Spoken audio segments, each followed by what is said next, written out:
pinagpaguran ng aking Papsi. Kain na po tayo, guys. So, kain na tayo, guys. Mga kanin. Kasi hindi na ako mag-kitin ito. Kutsara na lang yan para sa kanin. Tapos, kutsara para sa ulam. Sira ang diet, mga besh. Pa-egg-egg pa ako nalalaman. Tapos, pasawing-sawing na saba. Yung pala, babanat din ako ng maraming kanin kasi nagkalimangon naman ng asawa ko. Nag-take na ako ng maintenance para hindi ako madali. Paborito. Dahil paborito kong alimango at si Papa ay may sakit sa puso. Kailangan niya mag-maintenance pagka nag-daily ako rito. Pero hindi ako buntis, nag-daily lang. So, sino ba naman kasing kumakain ng alimango nakakutsara tinidor, di ba? Ako lang. Si Papa lang yon. So, ako ay magkakamay. Pagpasensyahan nyo na, malinis naman. Yan gina. Ano bang limit? Okay, buksan natin. Tingnan natin kung may aligi. Press nyo lang sa dito sa may likod. Sa may likod. Tapos, para madali siyang buksan na ganyan. Ayos. Ayan yung masarap. Alam mo yung pag-open mo pa lang ng crabs, tapos galing siya sa sinabawan. Ayan yung masarap. Yung ihigupin mo yung sabaw. Ay, naku. Ba't ba ang daldal ko? Kumain na nga tayo. Sarap yung na-reduce na gata. Kasi toppings mo sa rice. Panalo. Oo, kasi ayoko rin nung gata na parang alam mo yon yung sinabawan mo siya. Mas masarap talaga yung gata kapag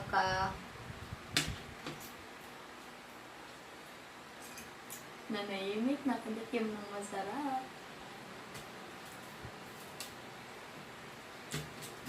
Ayun, so, sino ba kasi nagsabi maging prim and proper pag kumakain? Diba, sabi nga ang mga masarap na pagkain ay messy kainin. May aligi siya, mama. Uy, ang sarap niya. Kinuha ko na yung nawawalang kamay niya. O, ayan o. Okay, kita ko nga. So, let me open you.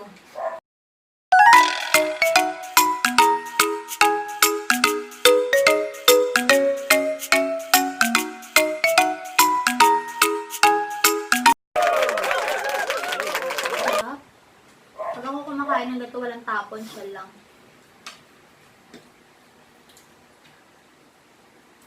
Sabi nga ni Papa sa akin, pansipod talaga ako eh.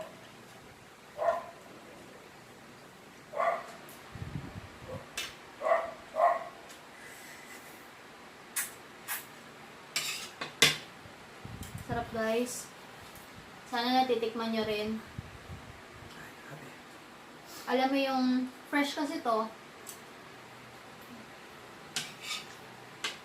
Alam mo yung lasa nung alimango. Ay, sorry nagkakamay ako kasi sino ba kasi nakakain ng alimango na nakakutsara? Ako. Hindi mo may enjoy kapag ka nagkutsara tinidor ka, diba? Ang lang kay Papa, bakit ganyan niya? Sarap, grabe. Ayan, sarap, guys.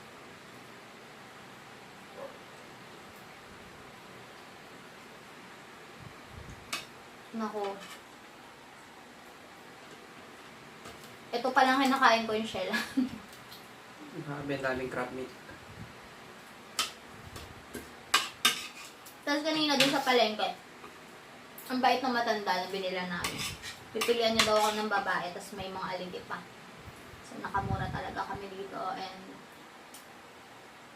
ang parang niya sa kanin. Ano sila garlic? Paano kung sila garlic with crab? Iwan.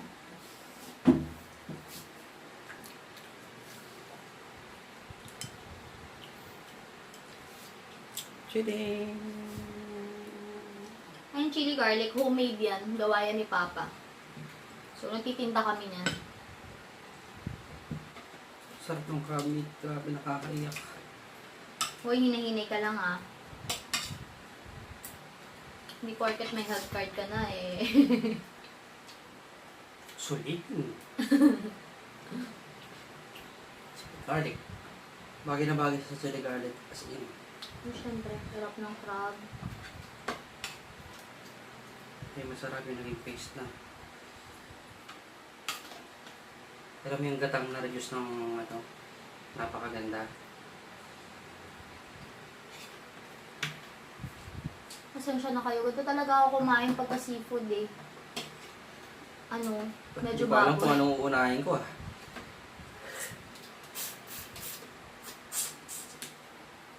Alam mo yung medyo baboy.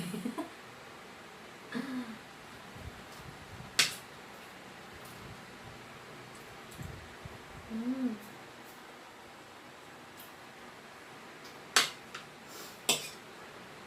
Ay, grabe, panalo. Pareho kami mahilig magluto. Kasi sino mas masarap magluto pa? Ako! Kahit. Siya pumapayag na hindi siya yung mas magaling magluto. Ha! Mag-vlog tayo ng pagaling magluto. Sila Cailen at Cailey ang maghuhusga. Sino ba kumakain ng niluto ko ngayon? Ako. Ha! Ay, grabe. Panalo.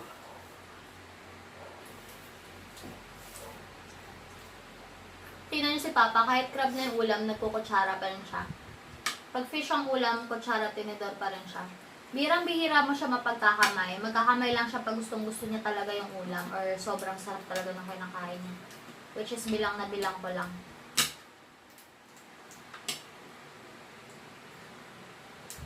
Oh, yan. Sarap nito.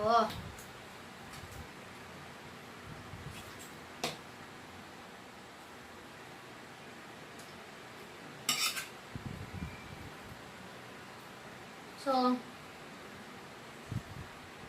pag may gusto kayong makitang iluto namin, comment nyo lang down below. Yan, sa baba. Comment nyo lang.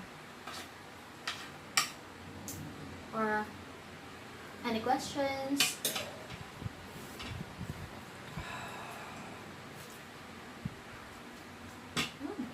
Sarap. Sobrang sarap. Mag-open na naman po tayo ng isa dito. Brush nyo lang po yung dito sa may likod. Tapos mag-open na yan. Nakaisa ka na? Oh, Lumala. Mas mabilis siya kumain sa akin ngayon. nakikita nyo ba yan? Pakita mo, pakita mo. Show it. Show it. Lapit mo, lapit mo. Oh, diba? Pag day off lang kasi kami nakakapagluto ng ganito. Pag may pasok kami. Pero pag may pit yung bato ko, hinto na. Pwede ka bumili ng pineapple. Should I put that? Tama pa, simot na simot. Oh guys, so simot na simot. Oh, diba? Ito dapat kumain nito. Isa ka din naman ah. Ano ko sinabi hindi simot yung sa'yo ah. Hindi na lumalaba pa yung sipit niya. So yummy.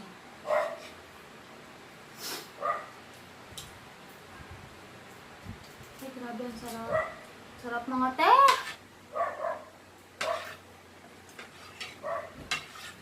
Sarap. Noong una, hindi namin alam kung paano mag-vlog ng ganito, yung mukbang.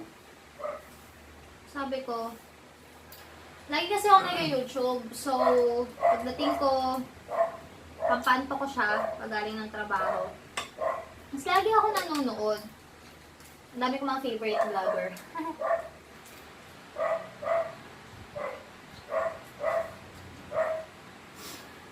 Tapos, lagi ako nanonood ng mga mukbang, ng mga cooking show. Sabi ko, total, mahilig naman kami magluto. Bakit hindi kami gumawa ng ganon?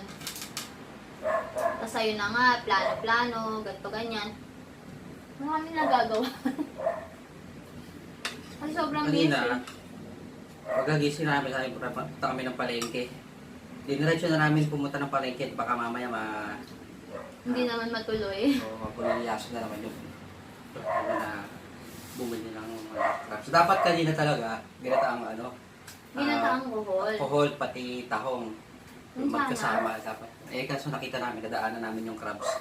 Tapos mura lang. So, bilhin na namin. So, ganun yung lagi namin i-vlog. Basta dito sa mga pagkain. Yung price. Siyempre, para magkaroon din kayo ng idea, pag sa bahay niyo lulutuin, kaya order kayo sa labas. At siyempre, pag sa bahay niyo niluto, kasi magagawa yung timpla na gusto niyo. And at the same time, mababudget nyo. Hindi pagka umorder ka sa labas, ganitong peraso lang, tapos ganito nakamahal.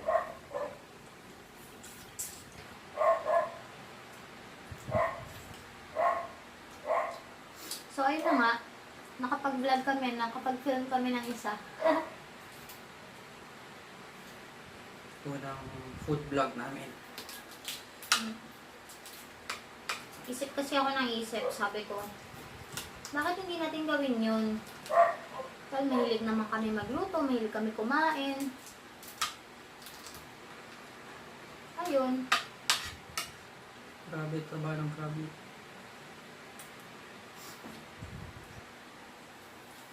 Grabe, ang sarap.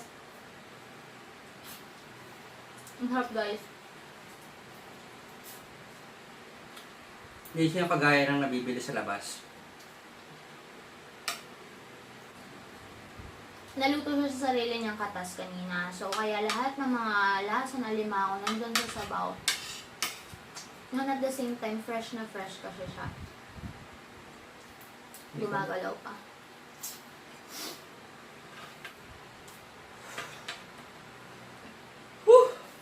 Naku, kung nandito yung dalawang bata Royal Rumble, matutuwa sila kasi si ano to eh. Tumatawa. Si Tomatowa sa Moana.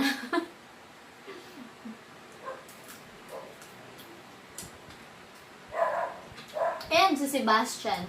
Feeling na si Sebastian din to. Gusto ko mabuksan to. Dapat may plies ka. Saan? Tingnan. Ito lang yun, baka mo. Ito na. Ito. Bakit mo. Oh. Oh, I got it. I want it buo. Tapos. Gusto ko buo siya. Ayoko na ginagawa mo kada-kada. Diba? Buo yung crab meat. Look at this precious. Sarap guys, diba?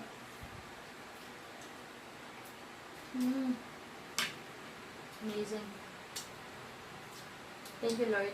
Sabi ko, di ako magkakamay. Kamay na ako. Di ko na kaya. Sarap eh. Sino ba naman kasing kumakain ng alimango na nakakutsara? Perfect. Ako. Nga. Maliban sa'yo. Ang sarap, grabe.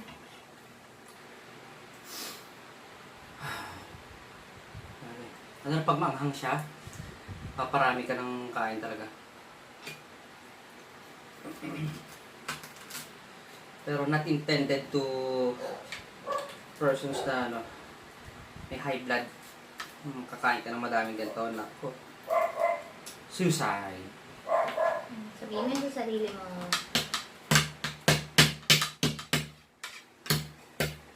Sorry po, mga kapitbahay. Hindi ko naman sinasadyang mag-ingay.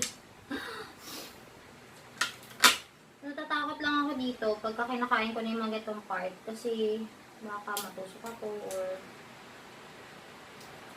baka mabasag. Madali yung kamay ko.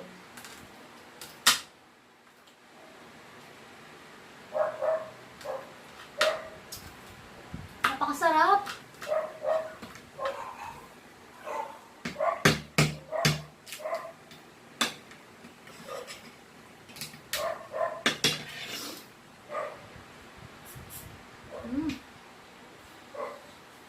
Pag kumakain kayo ng crabs, walang matinong itsura pag kumakain ng crabs.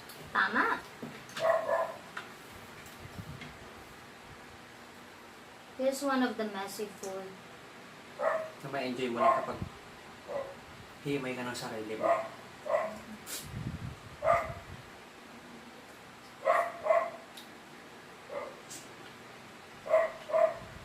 So, yung... Simot, sarap. Simot, sarap. Harap. Grabe. Tabi na nga natin. See. Grabe.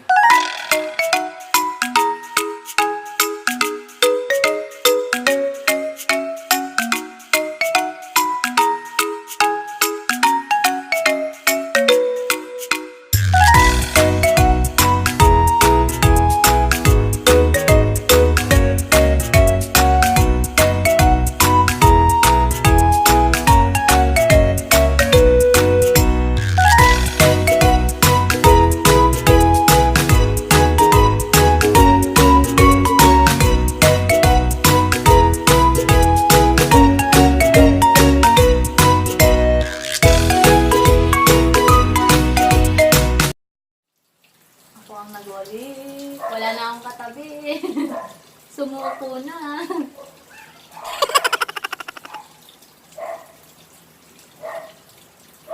So, dahil wala akong high blood, okay lang ako.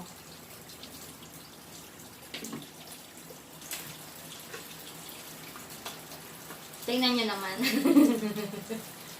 Ang dami kong kinain. Grabe.